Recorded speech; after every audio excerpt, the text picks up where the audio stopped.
Hello everybody in YouTube land, those who subscribe to my channel, thank you. I've been meaning to do more videos on the audio gear upgrades that I do as they come up.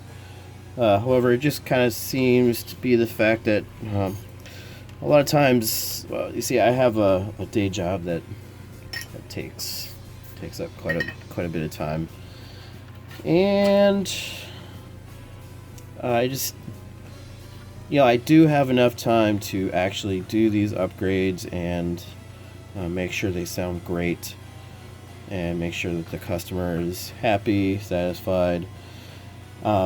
But the one thing that I usually do not have time for, with the time left over, is making videos on these. So it's just, but it kind of seems to be the trend of some of my videos as of late is actually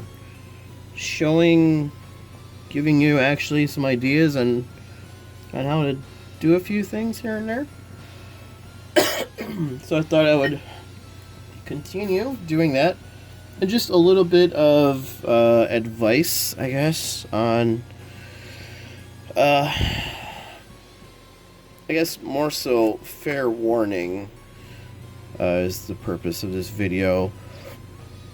When you're working on any kind of electronic device for the first time, one of the first things you need to determine is the quality of the PCB board. I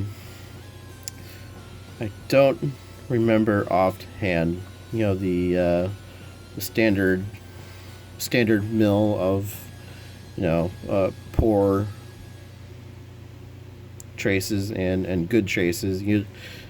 The quality of traces depends on two things. One is the quality of the copper, the process that they use for putting that on there, but then also the thickness. And based on those two things, you can either end up with a board where it's true that all you have to do is suck all the solder out of the holes, and then you can just wiggle the components and really give it hell. But unfortunately, there are still a lot of devices made. This one's pretty old. This is DJM 800, made by Pioneer. I'm gonna upgrade this guy. Unfortunately, it's bad enough when it's leaded parts, because the surface mount, you can just it's pretty easy. Now if you haven't done it before, you can run into some difficulties, but when you're proficient at surface mount, it's easy. There's usually hardly any problems. But when you run into situations where you're doing leaded parts on a really cheap PCB board, no matter how experienced you are, you can't necessarily just do the thing of with the part still on there, you just solder suck it and just wiggle it free. You're still going to end up with a lead that's still just stuck to this side just enough so that when you pull it out, it just yanks in it, in the hole, the pad with the hole in it just breaks right off, and then you're at the end you're cutting a bunch of small wires to run to connect circuits, which isn't a big deal, but I just wanted to put that out there, because in case someone's looking for videos on doing this stuff for the first time. And so then you may ask, well, if I do run across the board where everything I do or touch on this thing results in a broken trace, unfortunately, the hard answer is you just have to really take your time. And of course, I already did this, so this isn't very well thought out. But the thought occurred to me to just do this video anyways. If you don't like it, just stop watching. But if you think this is helpful to you, what I did for all of these capacitors here, these three I'm leaving in here because it's hardly anyone uses these things anymore. It's old technology, kind of.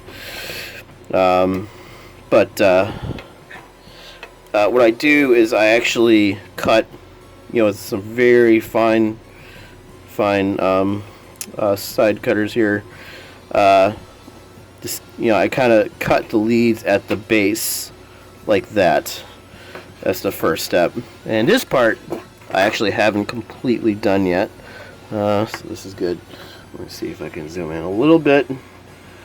Mind you, this is my Galaxy 7 phone. It's not the $1 million Apple Pro, blah blah blah. So I do that, and then I actually add new solder to every single lead that I'm going to take out. It just makes the solder flow real well, and it's just I'm sorry for this. This is chintzy, I do admit. Okay, so what I do then though is I just, with my fine, I just start taking these things out one by one. And yes, it's tedious. It's a pain in the ass. It takes for freaking ever. But you are gonna end up with the board with hardly any damage on it. And so when you're done with that, just start solder sucking all of these. Of course, I also have a mechanical, electric pump driven thing, but sometimes it's a toss up of, do I want to spend the time of unclogging that thing afterward, or we're just doing it like this. I don't know. It kind of depends on whatever mood I'm in. But yeah, you can see how I'm doing it there. No broken traces. So there's not a whole lot to tangent upon with that. Again, just when you've taken the thing apart, and one good telltale sign of a cheap PCB board that's probably going to have cheap traces is PCB boards they only have one side. That's already like a corner cutting method right there.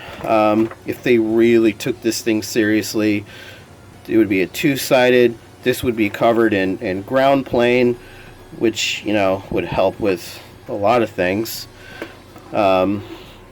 This is cheap. This is really cheap, and considering how much this thing sold for when it was brand new, fortunately they've kind of changed their ways a little bit. I've seen their newer stuff. They're made a little bit better. Unfortunately, they don't sound as good as they used to. That is the flip side. This mixer actually sounds pretty decent. A lot of it is because it uses a linear power supply instead of a those switch mode power supplies. It actually has a nice sized transformer on it, and yeah. So anyway, okay, I am tangenting. I am really good at tangenting. I'm very bad at ending videos, so I'm just going to end it right here, right now. Have fun!